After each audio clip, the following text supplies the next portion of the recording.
অবহেলায় মানুষ ভিতর থেকে মরে যায়। অভিমান জমতে জমতে একদিন পাহাড় হয়।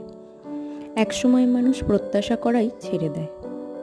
অভিমান অভিযোগ করা বন্ধ করে চুপ হয়ে যায়।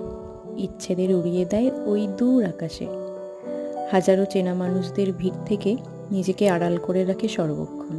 সব কিছুর মাঝে নিজেকেই দোষী মনে করে। নিজের জন্য কাউকে পরিবর্তন হতে দেখে না, অথচ অন্যদের জন্য নিজেকে, নিজের ইচ্ছেগুলো পরিবর্তন করে বারবার।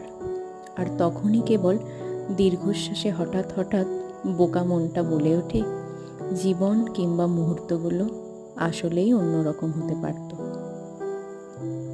চাইলেই হয়তো জীবনটাকে অন্যরকমভাবে চালানো যেত, কিন্তু সবার ইচ্ছের দাম দিতে দিতে নিজের ইচ্ছেটা যে কখন মরে গিয়ে ভিতরে চাপা পড়ে গেছে তার আর খেয়ালই পড়ে না।